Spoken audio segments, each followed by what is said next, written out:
$2.1 billion from the IMF, the World Bank, the IDB. All those loans from the multilateral agencies were concessionary, but they came with harsh conditionalities. We who were living in those times witnessed the social programs being decimated, and the worst sufferers were, of course, the poor and the marginalized.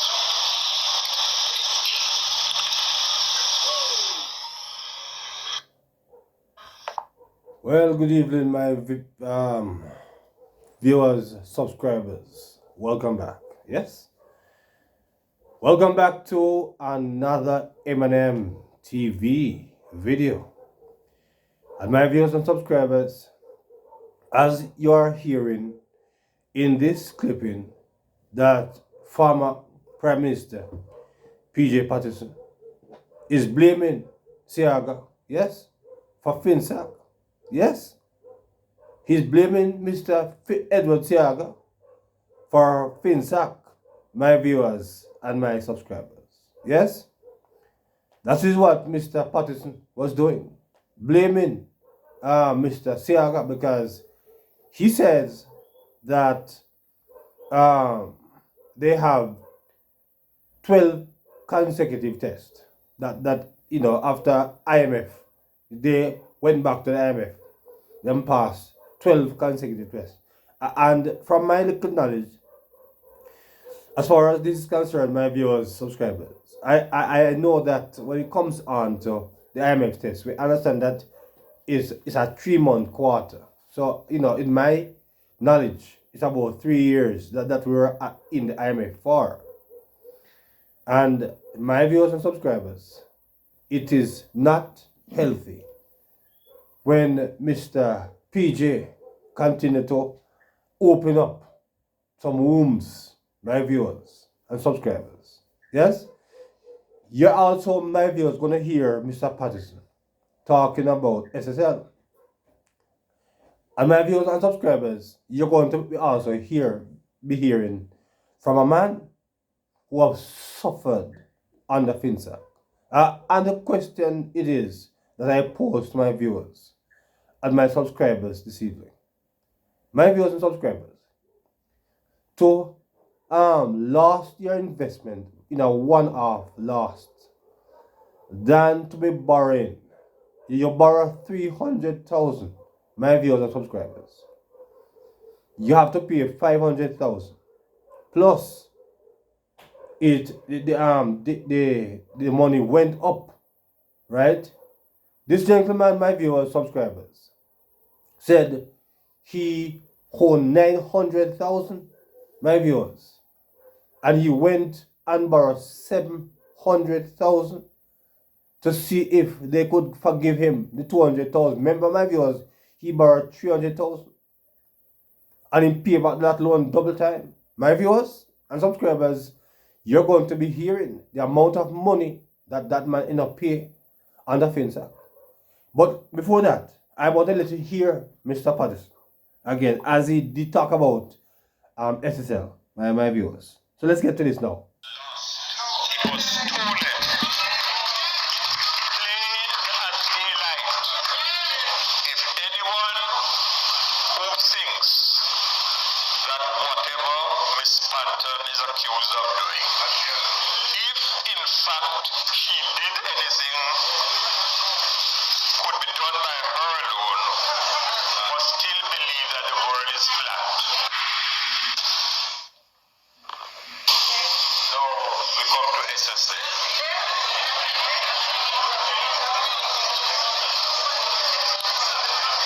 And I ask, how could any government in their right senses possibly think that the failure of a licensed institution to repay 200 investors who whose money has vanished could become an issue of national secrecy.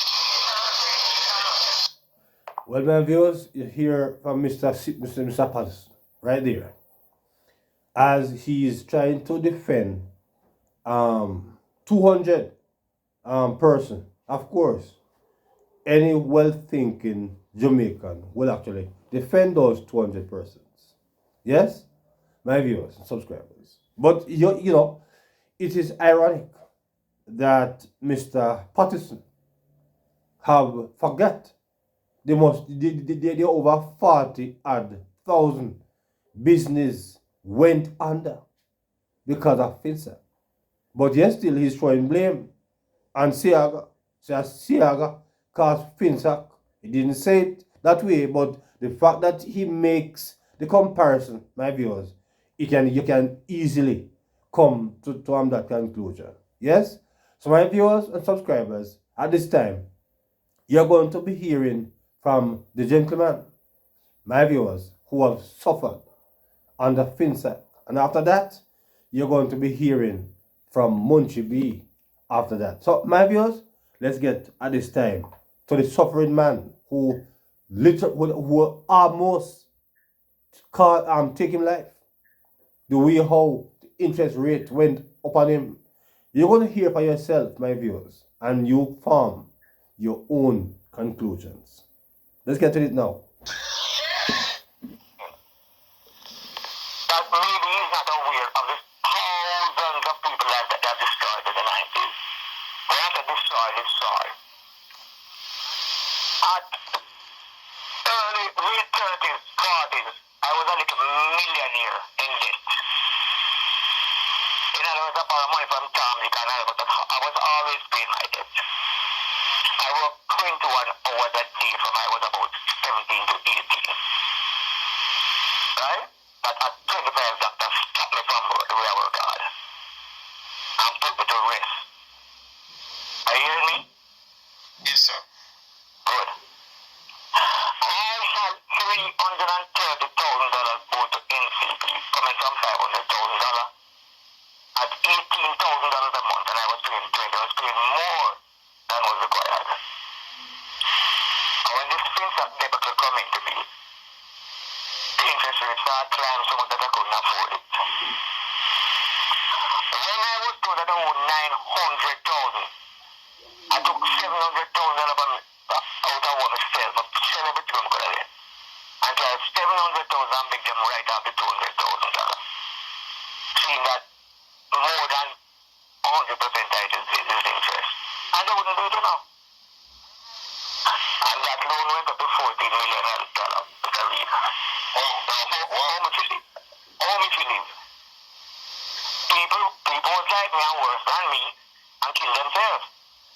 And I remember going into a bank one day and they had offered to generate money to pay off the debt. And so I was at Royal Bank at the time at Nelson Boulevard. And they come back and like tell the Mr. Rapp, and I used to come back and go back. And when I went back, the lady said them approved the loan because Bank of Jamaica approved that kind of money. At that time, because the financial system was so wrapped up. I had a gun in the waist. And I remember that man named Murray till himself on the Masco Road into the Bank of Nova Scotia Crossroads. Because I thought he's saying the same thing like me. And I said to myself, Santino, it's empty, man. Don't have to shoot yourself. Thank God I'm alive today. A lot poorer than before.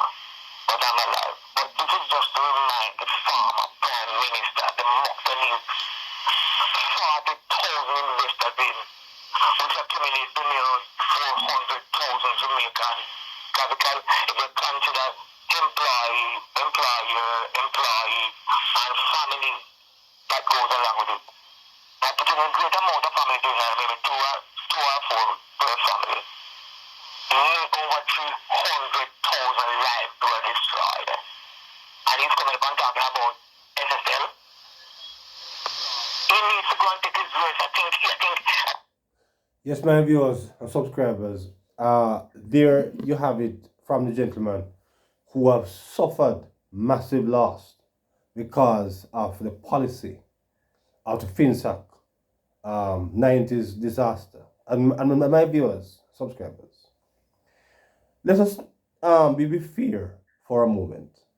And the fact remains that nobody wants to lose their investment. Nobody.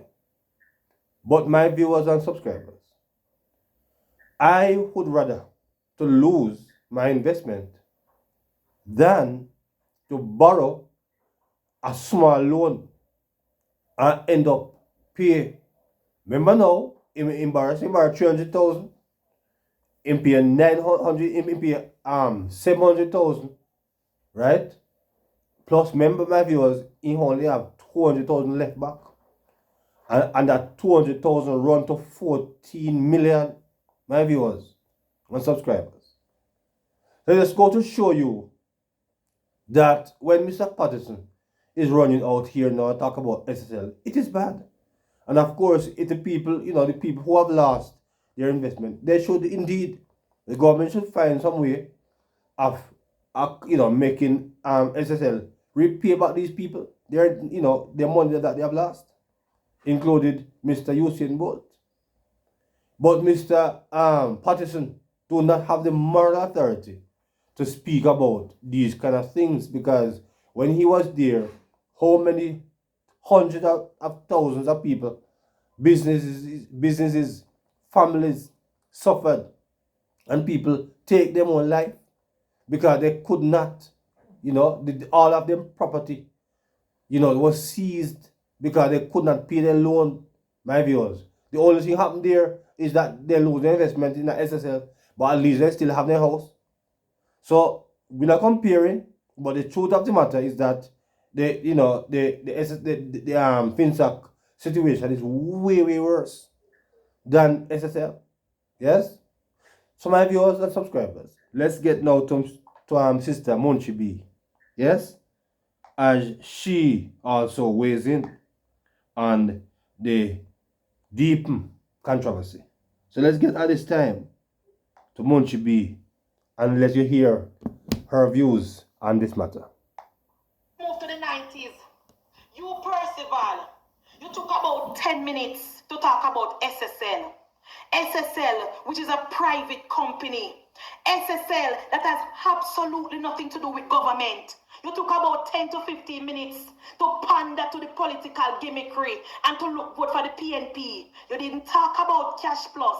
You didn't talk about Olint, of which those two things happened under the People's National Party, and nobody got back a dime. No investor got back a cent from Cash Plus or Olint, but you have time to talk about SSL. What about FINSAC? What about FINSAC, Percival? Percival, let me tell you something. Percival. The people of Jamaica will not allow you to forget about FINSAC. The people of Jamaica will remind you about FINSAC. 40,000 businesses went under you and Omar Davis' watch. So let's rewind. You said that Omar Davis, because I wrote it down, you said that Omar Davis managed the macroeconomy so well. Omar Davis, Percival, what a slap in the face of the Jamaican people. Percival, are you serious, Percival? Are you serious, Percival? You have no shame. You have no dignity. You have no integrity. Percival, for you to be fixing your mouth in 2025 and tell the people of Jamaica that Omar Davis managed the macroeconomics so well. Omar Davis. No, you said that under your watch. Your government left the IMF, paid off the IMF and leave the IMF. You forget to tell the people of Jamaica, Percival, why you left the IMF. You left the IMF because you did not want to conform to to the principle. You did not want to follow the rules. You did not want to continue with the fiscal responsibility. That is why you left the IMF. You left the IMF because you want to run with it. You didn't left the IMF because of the Jamaican people. Because you left the IMF where we were getting loans at 4% and proceed to borrow loan in New York from the banks of New York at 10 to 12%. Make that make sense, Percival. Make that make sense. You left the IMF where the people of Jamaica were getting loans for 4%. And you went to borrow money. Omar Davis was famously, good hear Omar Davis saying, I could take up my phone and call New York and get any amount of money. Of course, because those loans were at 10 to 12%. So when you talk about guys, let me tell you something. You see this group of PNP people that sat in the room with Percival, those persons should not touch back government money.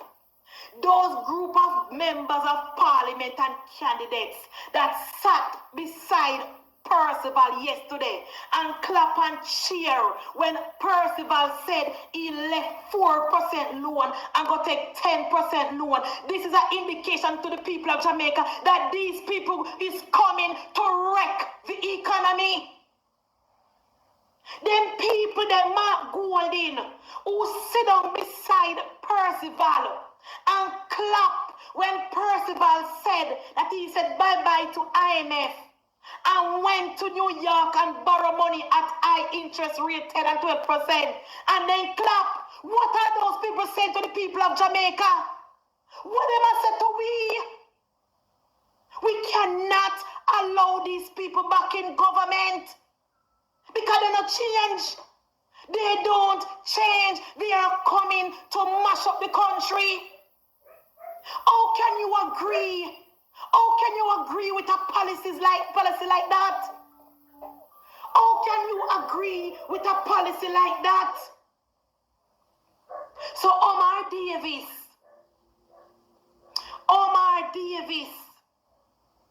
went to New York and borrow money at high interest rates. And PJ Patterson said, Omar Davis managed the economy well. World-class finance minister. Percival, you talk about FINSAC. You try to put the blame, you try to put the FINSAC blame on the IMF and the World Bank. Couldn't hear him, guys? Who heard him? He's telling the people of Jamaica that the IMF tell him, say, if you widen the market so people can get more money if you borrow, if you do more business. That he said last night, you know. That is what he said. That is what he said last night. He did not tell the people of Jamaica that Omar Davis was the reason why 40,000 businesses went under. He did not tell the people of Jamaica that because of the high interest rate from Omar Davis was supposed to last only 6 months, were pushed to almost 2 years, where the business people couldn't pay back the debt, the bank hold on things where they can't get the money for, and that is the reason why 40,000 businesses went under. He did not tell the people of Jamaica that Omar Davis was printing money and that caused inflation. He did not tell the people of Jamaica about Omar Davis' favorite phrase, mop up liquidity. So you, Percival, we the people of Jamaica will not allow you to forget what you did to the people of Jamaica. Yes. 40,000 businesses went under. People had committed suicide. Families were torn apart. You come and talk about SSL. You come and talk about SSL. The government was running a budget deficit under Percival and Omar. government was running a budget deficit under Percival and Omar. So they started to print money and pump money into the system, and that caused inflation. Percival, you cannot trick this generation. You cannot trick this generation. The high interest rate policy was created by you and Omar Davis. The high interest rate was created by you and Omar Davis. It's like me carry money at the bank, guys, go put on my money. Because everybody knows, say, when you put your money in the bank borrow your money and invest your money. Everybody know that. So when me put my money in the bank now, Bridget, and the bank take my money and I rinse my money now, right? People go borrow money, start business, open hotel, everything. The bank say, all right, you got this money at 4% low interest, you got to pay for this money. Remember now, people put their money in the bank. Because of Omar Davis. Because of Omar Davis and Percival Noel James Patterson. When the people of Jamaica go back to the bank, they couldn't get the money. And the people them who borrowed the loan could not pay back the loan because of the high interest rate policies of Omar and Percival. Yes, my viewers, there you have it from Sister Munchi B, as she echoes what the gentleman said earlier in the video, my viewers and subscribers. So nobody want to lose, but if I have to take a chance, my viewers, to lose, I would rather to lose my money that I put in the bank than I have to pay back a loan where I pay almost 110% that I've never used. So it is both is wrong, my viewers. Both wrong, but according to Munchi, and we know that SSL is a private company. Yes? So my viewers, it is a very unfortunate situation all around. Yes?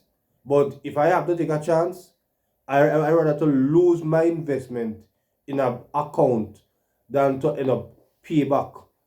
Because you find out that most of these people, my viewers, as I would bring a story to at some point in the future, where this politician gentleman was saying that he had a fleet of vehicles, right? And he borrowed at a 17% interest rate.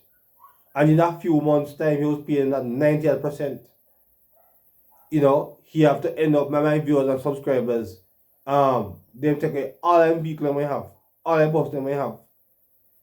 And his family, they have property.